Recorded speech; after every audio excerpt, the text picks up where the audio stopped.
Wow.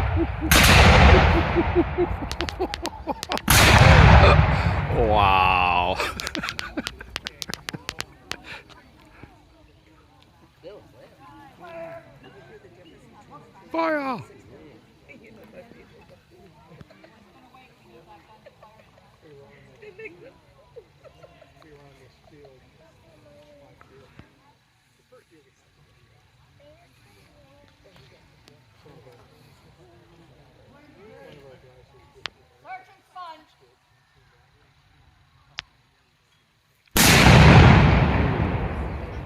Wow.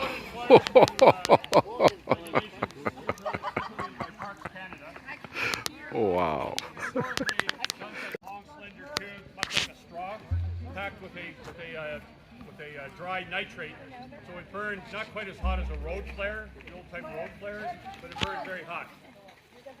Parks Canada requests that we use lynch stock, which is traditionally was the cord that you lit the port fire with, so that in times of humidity, like today, whatnot, we don't deal with this problem. We're using traditional black powder, extremely susceptible to moisture, even with a gloved hand. If it's we're in July and we're doing reenactments and whatnot, it's not uncommon that even the fellow who's being the gunner that's putting the quill in the back of the vent hole, that if his gloves are sweaty and wet, you just have to touch the quill sometimes and it won't go.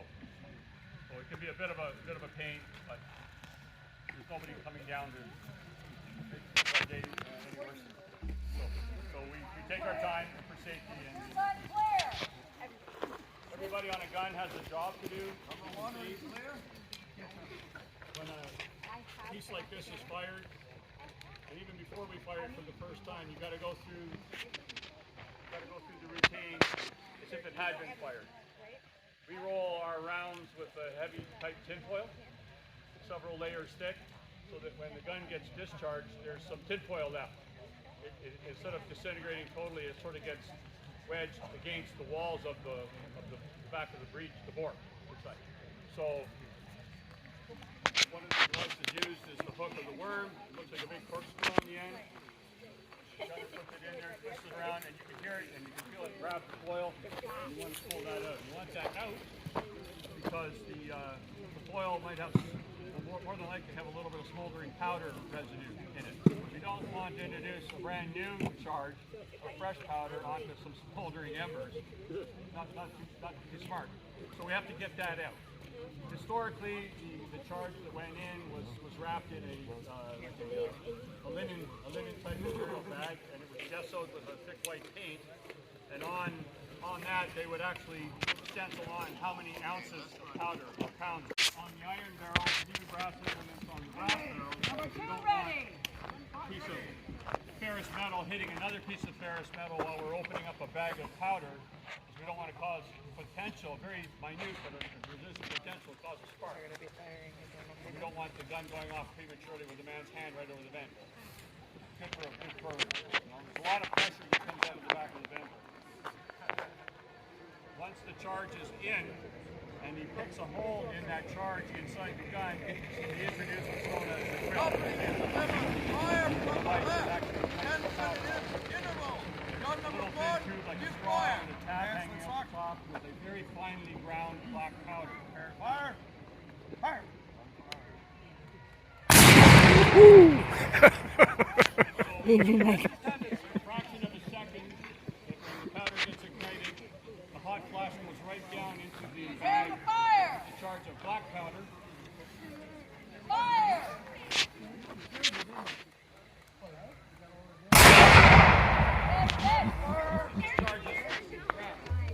If you look closely, these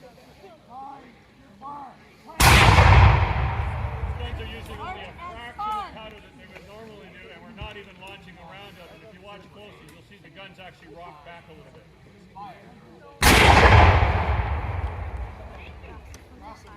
So even though it doesn't hardly move, the position of the artillerymen around the piece is important.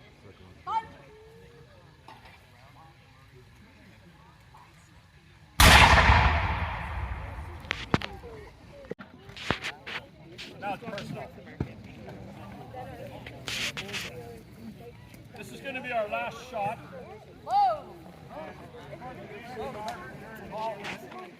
So what we're going to do is when he's ready, he's going to advance the linstock people, have them ready to go, and we're going to count down from 3. We're going to go 3, 2, 1, and everybody's going to say fire, and they're going to discharge the gun.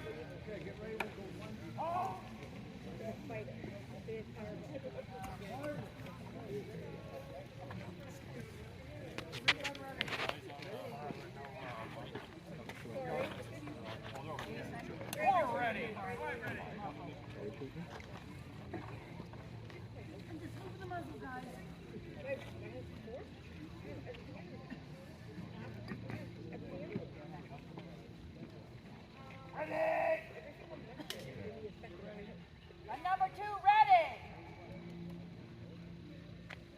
Company will deliver fire at the direction of the crowd.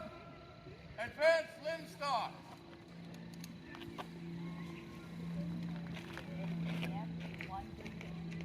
Prepared? Yes. Okay, everybody, we're going to count down from 3. Let's go. 3, 2, 1, fire!